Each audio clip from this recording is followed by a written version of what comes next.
primary night in Georgia. Results are still coming in after voters across the state and candidates set records. The political landscape heading into November will soon come into better view. And with early numbers coming in for the top of the ticket, former Atlanta Mayor Keisha Lance Bottoms is the winner of the Democratic nomination for governor. But the race for the Republican nomination, well, that's heading towards a runoff. There are several other races also heading to runoffs as well. CBS Atlanta has reporters throughout Metro Atlanta tracking the latest results and hearing from the candidates at their election night parties. We'll also hear what voters are telling us. But we start in Fulton County, which has not reported its election results just yet. And that's because two precincts at Ison Spring Elementary School in Sandy Springs are just now closing. Both were shut down for 4 hours while police investigated possible gunshots at nearby Morgan Falls Park. Our Madeline Montgomery is live at Ison Springs Elementary. She's been there all night now. And Madeline, have you actually seen that some of the voters took advantage of the extended hours?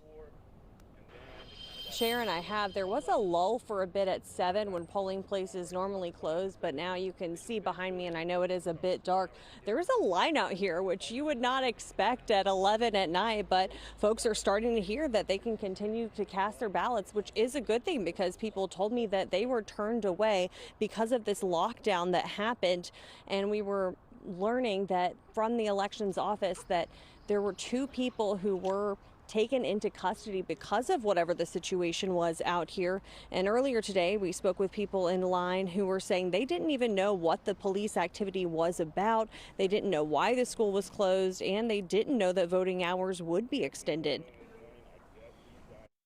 I didn't know what was going on. The gates were locked, and so I went on, did some other errands, and came back later, and they just opened it. By the time I got in line, it was 88 degrees and sunny, so I decided to come back later. The Fulton County Elections Board said it was a matter of public safety to close this voting location and a matter of civic duty to open it late.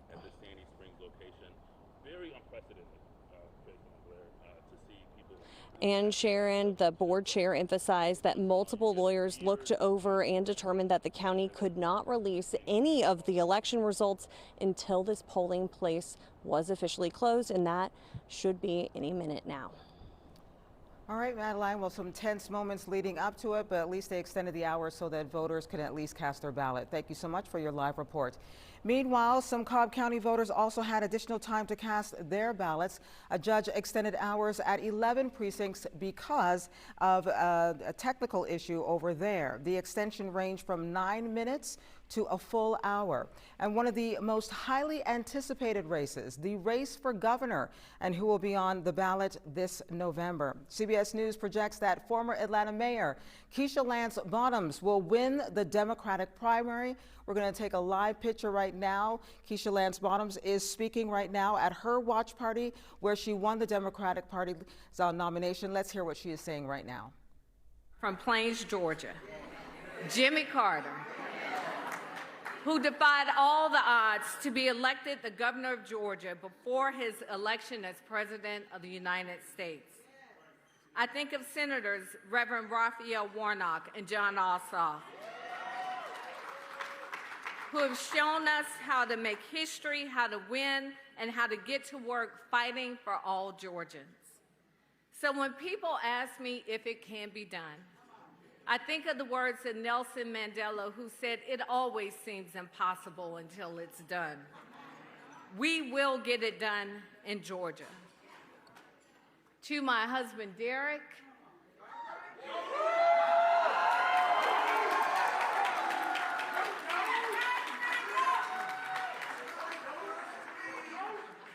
my best friend and my rock, and to our 4 beautiful children,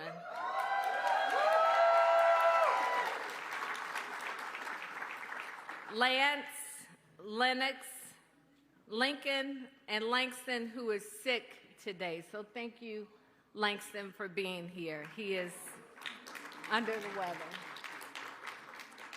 He's sweating. And you were just hearing live from Keisha Lance Bottoms, who just won the Georgia Democratic governor's primary. Our Daniel Wilkerson is in the room listening to her speech, and we will check in with him in just a minute. Now, in the Republican primary, Lieutenant Governor Burt Jones and healthcare billionaire Rick Jackson are heading to a runoff. No surprise here, but that runoff will take place now on June 16th, and this likely will extend a bruising primary election campaign. Both candidates aligning themselves with President Trump, the president endorsing Jones last year.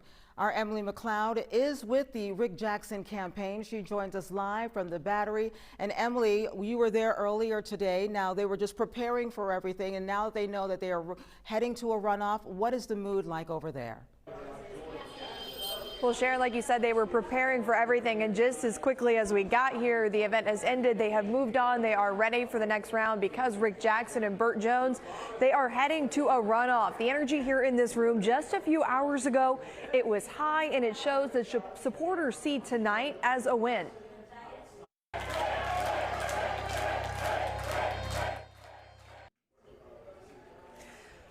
Tonight's results didn't seem to come as a huge shock to Jackson's campaign. Lieutenant Governor Burt Jones and Georgia billionaire and political outsider Rick Jackson were neck and neck heading into tonight. Jackson drove home his priorities if he's elected governor, including a plan to cut income tax by 50% in 4 years and completely eliminate it in 8. He says he will cut income and property taxes or he won't run again. Jackson gave a rousing speech to his supporters and collected endorsements from Speaker Pro Tempore Jan Jones, Insurance Commissioner John King, as well as several other state representatives. But Jones received an important endorsement from President Donald Trump, but Jackson doesn't seem bothered by this. And when we win, President Trump will be a winner. I'll be President Trump's favorite governor. When he looks at Georgia, he'll see a state that is leading the nation, led by an outsider. Now, President Trump did endorse Burt Jones, saying he will be a great governor. He's a fantastic person and solid as a rock. Now, both of these candidates have another 28-day blitz ahead of them to secure their spot on November's ballot. Sharon? Cutting the party short because there's work to be done. Emily, thank you. And now to some other races that we are following. In the race for Lieutenant Governor, Josh McLaurin is leading in the Democratic primary right now. You see 68% of the precincts reporting. He has 40.8% of the vote. In the Republican primary, let's take a look at that right there. John Kennedy is ahead with 74% of the precincts reporting. John Kennedy has 27.2% of the votes. In the primaries for the Secretary of State, CBS News projects a runoff in both races for the Democrats between Penny Reynolds and Dana Barrett. And let's take a look at the Republican race, a runoff as well between Tim Fleming and Vernon Jones. 72% of the precincts reporting right there. And we are following the Attorney General primaries right now. Let's take a look. 68% of the precincts reporting, 84.7% for Tanya Miller. She will face off against Republican Brian Strickland, who has, if we can take a look at those numbers right there, there it is, 71.8% with 72% of the precincts reporting. The race is expected to play a major role in Georgia's broader political battles over public corruption, consumer protection, criminal justice, and state legal challenges in the years ahead. And to the U.S. Senate race now. Several Republicans are looking to face off against Democratic Senator Jon Ossoff. And right now, it's looking like Congressman Mike Collins is heading to a runoff. But again, too, that is the big question right now. We got 75% of the precincts reporting, and Collins right there with 41% right now. He is up against Representative Buddy Carter and former football coach and attorney Derek Dooley. And even though it is not official, Dooley says Carter has called him and congratulated him on making the runoff with Collins. In Georgia now, the top 2 vote getters in the primary advance to a runoff, and if no candidate clears 50% of the vote. And as we head to break, we're going to show you some results for Georgia's Supreme Court race. We'll be right back.